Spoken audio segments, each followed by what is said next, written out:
This is getting a little heated in the commercial break here between those of us who represent the 70s and this millennial at the table. But I really do want to sort of play with this a little bit, in part because the current language about who the front runner for the Democratic Party nomination for 2016 is, of course, sort of the discourses about Hillary Clinton.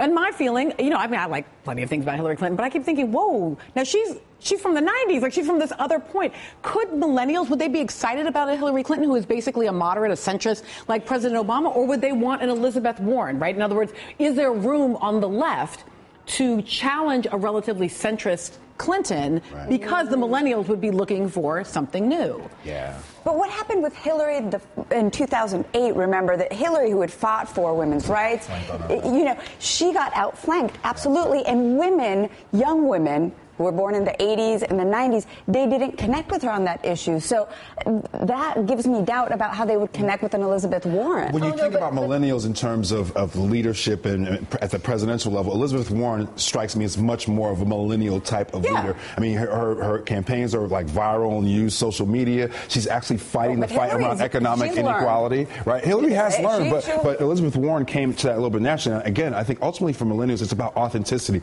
There's so much cynicism for them right now and disbelief in institutions that they need authentic candidates. And again, Warren to me seems to be a little bit more authentic for That's right. I'm sensing huge excitement around Elizabeth Warren because she's willing to take on Wall Street and corporate interests and talk about inequality in the ways that the Clintons and Reagans have not. I'm going to be Debbie Downer, but will the millennials come out and vote for her? Okay, well, so we were looking at the voting block, right, and just sort of the percentage. And this, in many ways, actually, Vicky, feels to me like the kinds of things we do when we talk about the Latino voting block, and we can just show it growing. But when you look at the generation that is millennials, it is growing as a percentage of actual voters from 20%. By the time we get to 2020, they should be over a third. So and they are more active overall than we were at this age in terms of actually turning out to vote, right? Because you guys showed up for President Obama 1 and 2. Right. But it does, and I think this is my point, though, about Warren and Clinton. It's not that one is younger than the other, but one reads as more, what Catherine Patrick was saying, we want somebody who we feel like is telling us the truth, not who is feeding us a line.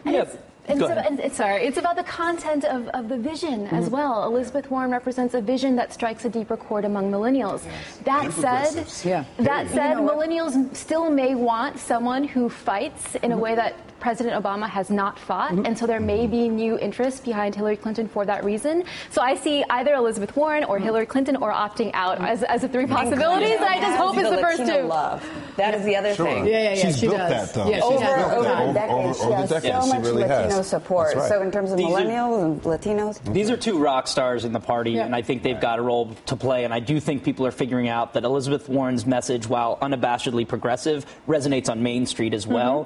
But I do think millennials and others see Hillary Clinton as a unique figure, just in the gravitas, the seriousness, the experience she brings. And I think millennials want someone who's going to be able to do the job and do the job well. And I think there's a lot of confidence in her. So I think while it's a useful meme to set up, I think that Hillary Clinton clearly still has a tremendous amount of support across the board. But I think Warren is setting a tone and a direction, and may well do so from the Senate and be able to be more of a Russ Feingold kind of figure there. But we'll see. And I always worry that we overanalyze election results. So in the Bernard piece, he talks a lot about de Blasio, right? This win here in New York. And he says that the deeper you look, the stronger the evidence that de Blasio's victory is an omen of what may become the defining story of America's next political era, the challenge to both parties from the left. And on the one hand, I think, well, that's a lovely story. But it's also true that this is a Democratic primary in New York City. And that, as we say... Come to Texas. Yeah, right. And of course, in political science, you always want to go with the easiest model. And so in this case, like, the tall white guy beats the black guy, the lesbian woman, and the Jewish candidate. So I don't know. Maybe it's a great liberal thing, or maybe it's like old-fashioned identity politics. Hard to say in this moment. Well, I think his family did play a role in it, despite how we want to think about that. That's politics. Your family plays a role in who your identity is.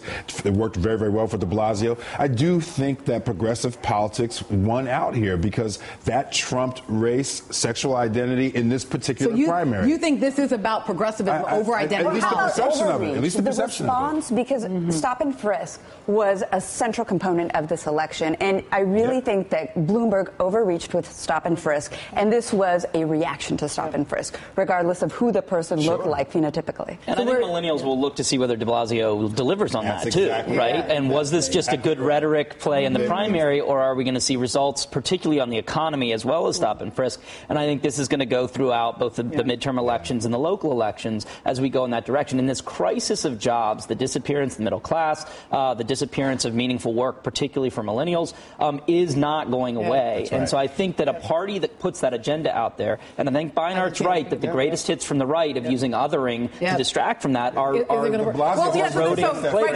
So in the progressive millennial future, de Blasio is the mayor of New York City, and Elizabeth Warren and Deval Patrick run for president and vice president. That'd be big fun. Thank you to Valerie Kaur, to Tom Perriello, to James Peterson, and to Victoria DeFrancesco Soto. Up next, 3 jaw-dropping words that could change the lives of millions. Who uttered them and why? Our very unusual foot soldier is next.